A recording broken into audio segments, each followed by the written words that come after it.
Yo, what up? Hello, hello. Can you hear me? Yeah, hey, what's up? Are you like a believing Muslim?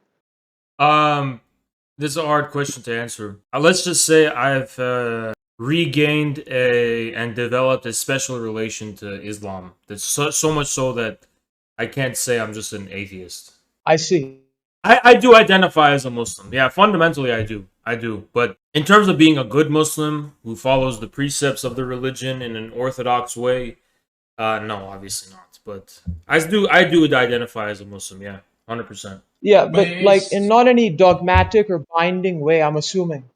No, but in a deep spiritual, literary, artistic, aesthetic, and cultural sense, I'm fundamentally a Muslim. Yeah, because so the contention that I was thinking about was, because if you think about it, Islam and then you have the other Abrahamic confessions, they sort of contradict dialectical materialism. And I was trying to think about it. I so What I would have to say to that is that I'll tell you what I embarked. Were you? Are you able to hear me this whole time in case it cuts out? yes, Okay, yes. okay. I'll tell you why I came to appreciate Islam again, personally speaking. Right?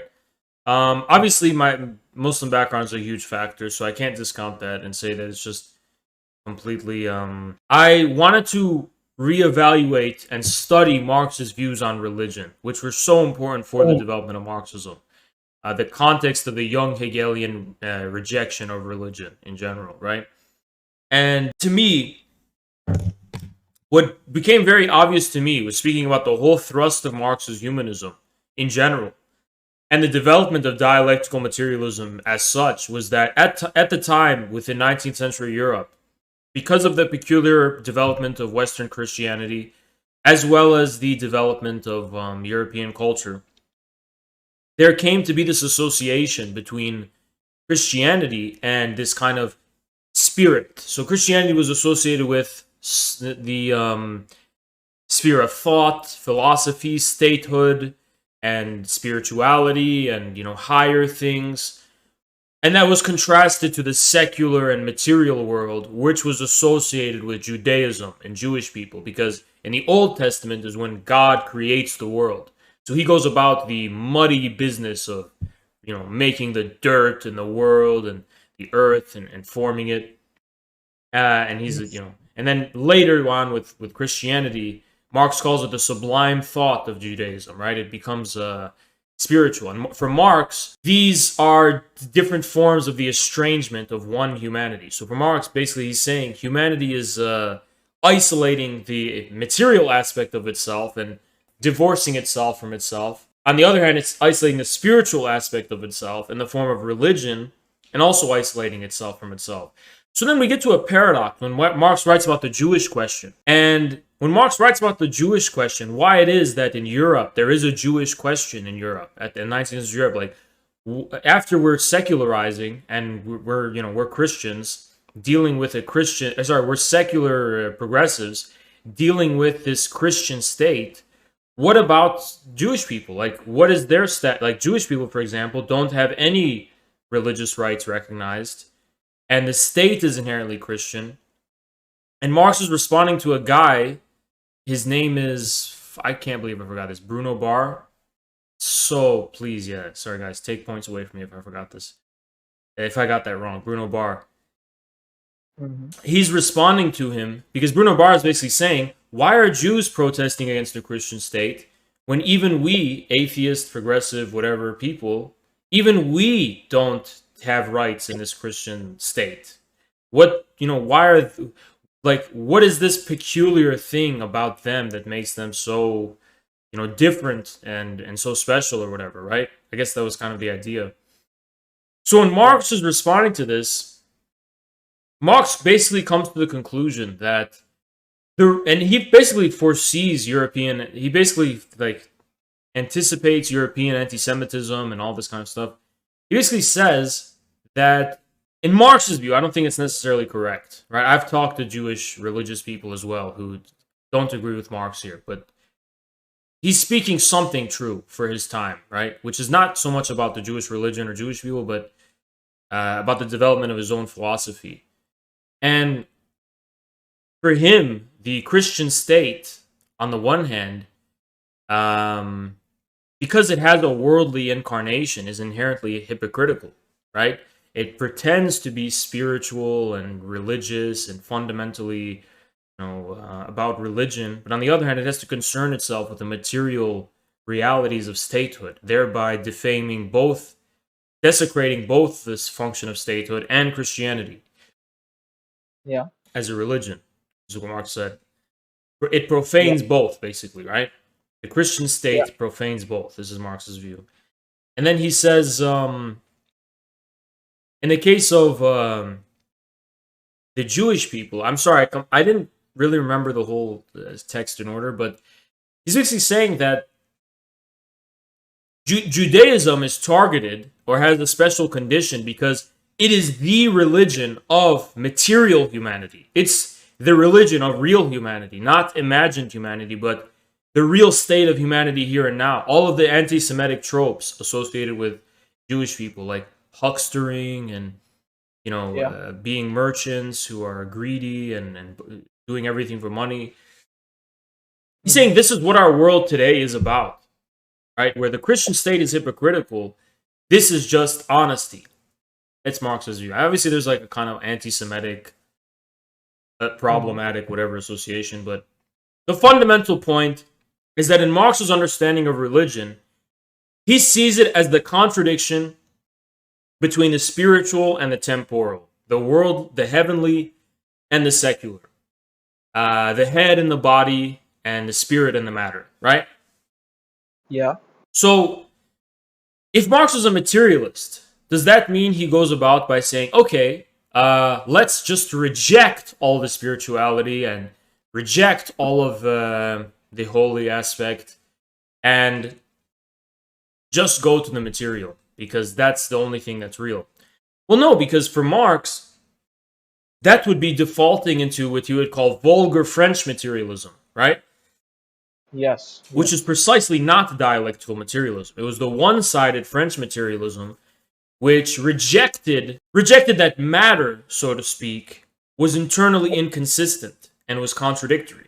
So dialectical materialism was basically Marx basically trying to sublate this contradiction between Judaism and Christianity, or between religion and the secular world in a sense, or between Hegel's idealism and French materialism, whatever you want to call it, by basically saying that there is something about matter itself that gives rise to spirit and reflection and all this kind of things, right?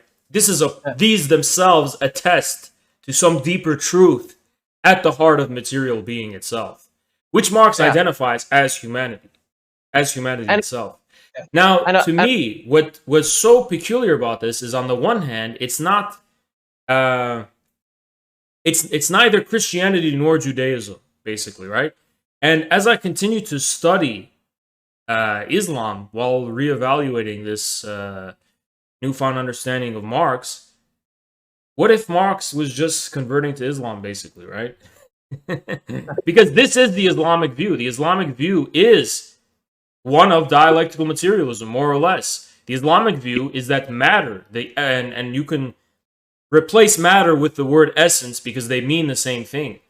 The essence, or what they call divinity, God, is neither heaven nor earth, so to speak. Sorry. Yes, yeah.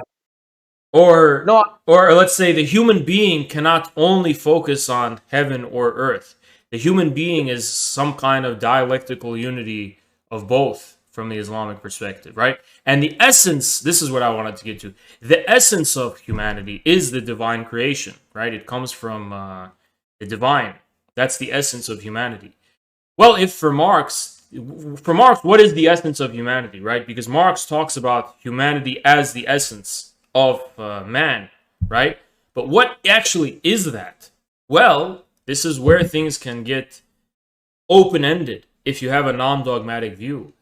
When Marx says man is the highest essence for man, we have to ask, what is man? Is Marx creating a statue of man and saying, let's worship that statue? No, because Marx himself says we cannot prescribe predefined form to man, because man is something we must discover in the form of our devotion and our duty to mankind. And Marx's famous maxim is "work for humanity." That's what, for Marx, it means to be a human being. Work for humanity. To me, if we ask the question, what really is the essence? You can easily translate and expound this into the language of religion, particularly for me personally, the Muslim religion, such that the real essence of man is, sorry, this is not a good way to put it. The real metaphysical, I suppose I would say, essence of man somehow comes from the divine, or is divine, maybe. Yeah, and well, that's really interesting. So You were in talking that about sense, God does not refer to some kind of snapshot of the human mind or snapshot of yeah, humanity. It's just a word we describe to refer to this kind of fundamental metaphysical essence, I guess I would say. yeah. No, but I would Like make a a point of point of the metaphysical absolute. yeah. Well, actually, that's very interesting because you were saying that he was trying to sublate these. He was trying to sublate Judaism and Christianity. And you're saying that at this site of reconciling, we can discover Islam. I'm very interested in this because you can also think about Gnosticism. Gnosticism also takes this divine essence and sort of compresses it into this general broad term of the human, right? Yeah, So, and Islam, if you didn't know, Islam was very influenced by Gnostic gospels and Gnostic texts, a lot more than the dogmatic Christian Orthodox Church. Now, there's one point to be made, which I think there's some sort of conflict between Marx and Islam. Uh, I think the ultimate conflict is Marx reduces this essence to the entirely human level, while Islam, uh, at least to a point of, I mean, it's not exactly idealism. It's not exactly idealism, but it sort of conceptualizes this divine as an essence that it has ontological priority yeah, uh, yeah. upon man. And I was thinking, well, Yes. how could you reconcile, these two For sort of me, the key lies in what is man. If Marx is ascribing the essence, the highest essence for man is man, the question then is begged of what is man? And for Marx, man is the way in which man works for humanity, the way in which man lives, the way in which man reproduces himself, the way in which man and reproduces himself doesn't only mean in some one-sided, vulgar sense. In the entirety of the world of man, the entirety of his way of attending to his own existence and reproducing himself. To me, the ontological implications of that are remain open, right? If man is the highest essence of man, and if we are not ascribing man with predetermined and predefined qualities, all we are really saying is that it is in some more fundamental devotion that we acquire our humanity, specifically in the devotion to your fellow man, right? But yeah. to really be devoted to your fellow man without regressing into some kind of perversion necessarily requires you to have an open-minded, open-ended sense of what man is. What is the essence of man himself? And where does that come from? And what does that mean? And what is its real being, right? What is its being? What is the ontological implication, so to speak? To me, I think divinity has a place here. Like, for example, I think the Islamic view is that it is in our duty to our fellow man. It is in what we do in this world that we manifest our devotion, for example, to God.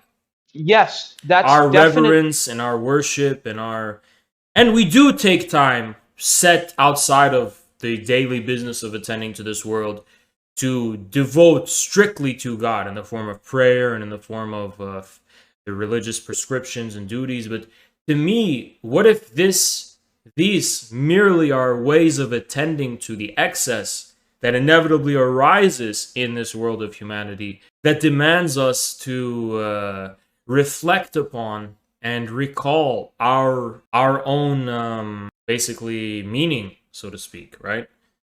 Like the way in which, I guess, the way in which it requires us to recall upon this kind of infinity of our past, infinity of our origins, and infinity of our being, in a sense, right? How do we attend to the question of our being, our own being? Like, what actually are we? Where do we come from? And so on. And by the way, but in religion, when you look at it, it's actually not an idealist answer. The answer is not we should tend to these higher Platonic forms. That's actually a perversion I of agree with you. Actually, I would go so far as to say, and this has actually been my thesis the whole time, Marx has not attacked religion. He has attacked philosophy. Yeah. We must draw the distinction between religion and philosophy, because religion is a more fundamental feeling. It's a more fundamental way of worship. It's a way of relating to the divine. Whereas philosophy is the expounding of this way into consciousness, right? So when you reduce this to the way in which it is expounded into consciousness, you're abstracting from the vital essence of religion, and you're turning it into a dead idol, a dead form in a way. Yeah, no, I mean, if you look at, for example, let's talk about early Christian tradition. That was not at its heart an idealist motion. You weren't contemplating the form of Christ. In the early traditions, it was all about a communal, first of all, it was communal, right? It was a communal relationship between these small Christian communities. But there's a more important point to be made.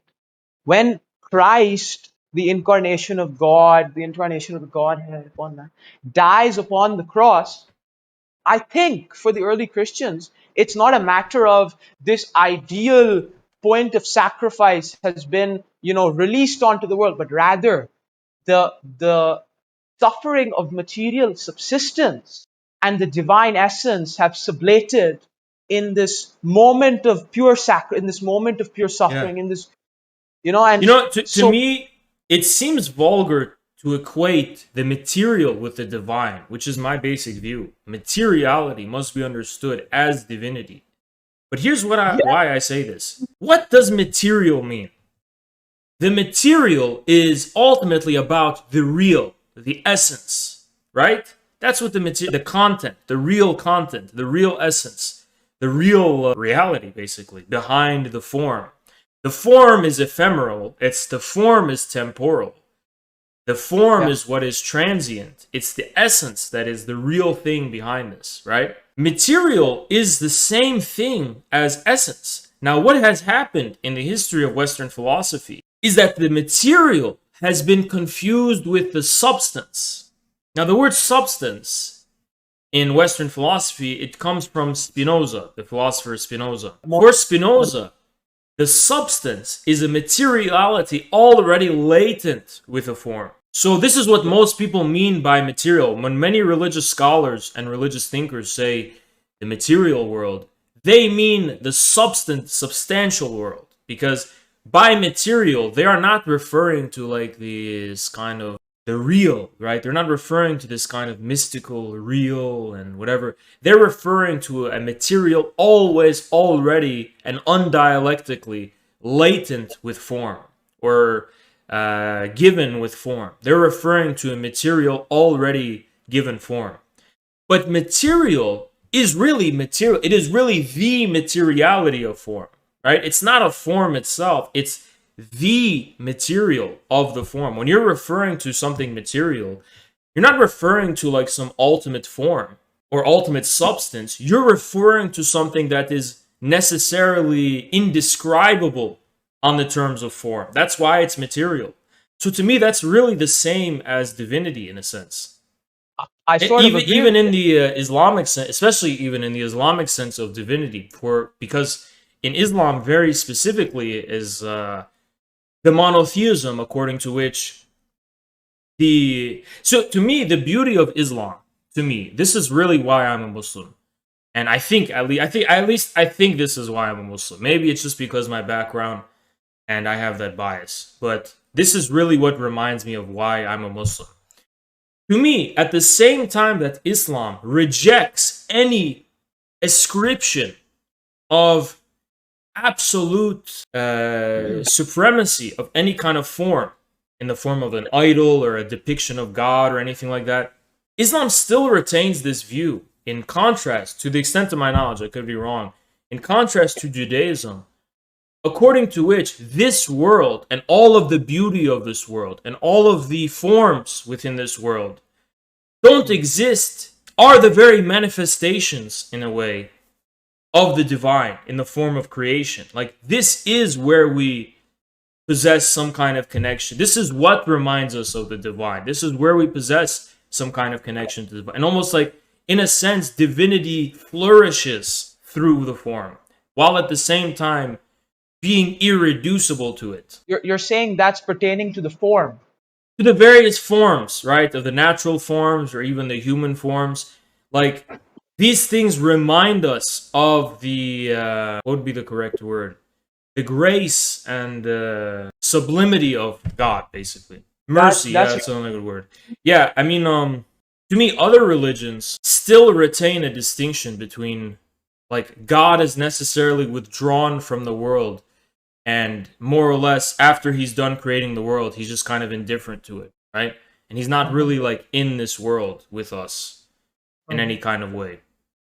And that's not to say he's in the world, which would be like a heretical false statement, but we relate to God through the world, is my understanding of the Islamic view. Are you familiar with the 99 names of Allah? Yeah, of course.